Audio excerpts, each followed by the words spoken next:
on the next episode of AMC's The Walking Dead. It worked. We'll roll in. Time to give up. There's no more supplies going in, but there might be people. We have to be ready.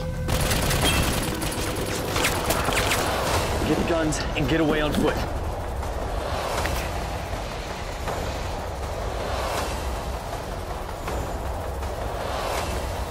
All you need to do is survive tonight. Hey everybody, we have the mid-season finale of The Walking Dead next week, so let's break it down. We also need to talk about the Fear the Walking Dead crossover because they just confirmed some details about that, especially which character we're going to see pop up on that show. And if you're new to the channel, be sure to subscribe to get everything. I do giveaway stuff every week that I'll explain at the end of the video. Things are finally coming to a head and it looks like they're not going to be benching anybody this time. If you remember in the season opener, you had everybody from the safe zone going against Negan, but there were still a bunch of them like Rosita that stayed home. And now you have a situation whereby Rick is able to secure the help of the scavengers, which we all predicted a long time ago. They flip-flopped so many times that it wasn't going to be that hard for Rick to win them back over. But at the same time, you have that rogue splinter group from the safe zone that just completely went off the rails. Like, I can imagine when Rick comes back to the safe zone, he's going to be like, you had one job to do, and now everything has been set on fire. The plan has been destroyed. So you can kind of see the logic in the writers doing this. They want to take away all these crazy advantages that Rick's group had, and they want to make it seem like it's going to be insurmountable. And I know like everybody's wondering about this big Eugene twist because he spent so much of last week's episode just talking and talking and talking. Negan will likely execute me as what he considers to be a personal favor. Or I could go for what's behind door number 2. Take my chances being shot in the back by a sometime ally despite any injury I may have caused in the past. But delivering a chomp down on your chode.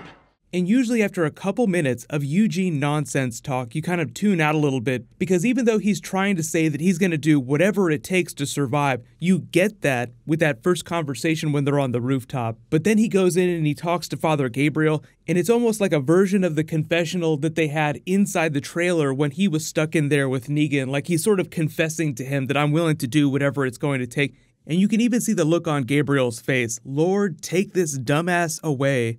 They danced around him giving Dwight up to Negan, so I think that they're going to maintain that advantage. That's the one thing that Rick's group has going for them inside the sanctuary. So let me know in the comments, do you actually think that they're going to kill Eugene during the mid-season finale? Because usually big episodes like that demand a sacrifice or multiple sacrifices, so I feel like Rosita is probably also expendable, like she is ready to give up her life. And because Tara is an LGBT character, and it's not really in vogue to kill those types of characters, she might wind up crawling away. And even though Daryl has gone completely off the rails, I think a long time ago, Robert Kirkman joked to him that he was never going to die. But he's just so popular on the TV show that I'm not expecting them to kill him anytime soon.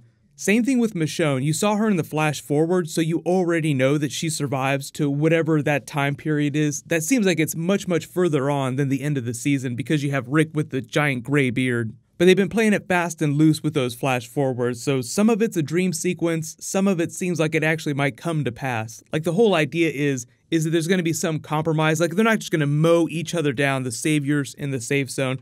They'll find a way to resolve this that's relatively similar to comic book All Out War. If you actually want to read the end of that, you can totally do that because I think they're going to do at least some of the big twists from it, even if some of the characters are different.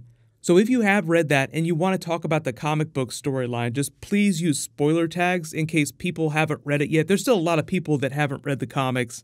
But one of the biggest examples of changes that they've made to the comic book storyline is Jadis' scavenger group. There is another group that they might introduce from the comics, but using what happened to Shiva as a benchmark, it does seem like they're going to end the mid-season finale with the end of All Out War Part 1 and just do All Out War Part 2 during the second half of the season. So if you do want to read ahead between seasons, just start with issue number 121. That's the beginning of All Out War Volume 2. It goes to issue 126, so it's actually not that long. But there's still a couple of other hanging plot threads they need to wrap up. You have Gregory at Hilltop. Maggie just sort of threw him in with the Saviors, so they need to take care of him. Hopefully they'll resolve that relatively quickly because she's been the de facto leader for a while now, and he's really just a vestige of that previous storyline. Like, he's not going to be helping anyone anytime soon. But I think the whole idea is that My Mercy prevails. all these saviors here might be able to integrate with the group if given the chance. Because that was the whole idea with Eugene at the end of last week's episode. As much of a dirtbag as he was actually trying to save all those workers who didn't have a whole lot to do with Negan's army. Like, obviously, every savior is a potential person in Negan's army, but the whole idea is that they're growing dissatisfied with Negan, so all it takes is like a really big push to revolt against him, and that's where Dwight comes in. He's trying to minimize the amount of casualties, but because of what the Dumbass Brigade did at the end of the last episode, they just want to make you feel like that's almost impossible. But last big question, let me know what you think of the last couple of episodes of The Walking Dead. And for those of you asking about Walking Dead videos, I haven't completely stopped doing them just because the quality has dropped. I've just started doing them for every couple of episodes. So of course I'm doing a regular video for the mid-season finale episode, but then also when we come back at the beginning of the year with episode 9, I'll do a video for that and then just take the temperature and do more episode videos on a weekly basis depending on interest level. But getting into the Fear the Walking Dead crossover, they officially confirmed that Morgan was going to be the crossover. They haven't completely revealed what the story is or how that's going to work logistically, whether it was going to be in present day and Fear the Walking Dead is just going to catch up to where they are on the timeline, or if it's going to be a flashback sequence. But I think because Morgan has gone so off the rails lately that he'll try to recenter himself by leaving the group and going off on his own, and that's how he'll wind up with the Fear the Walking Dead people. Like, I just need to get out of here, and he winds up running into them.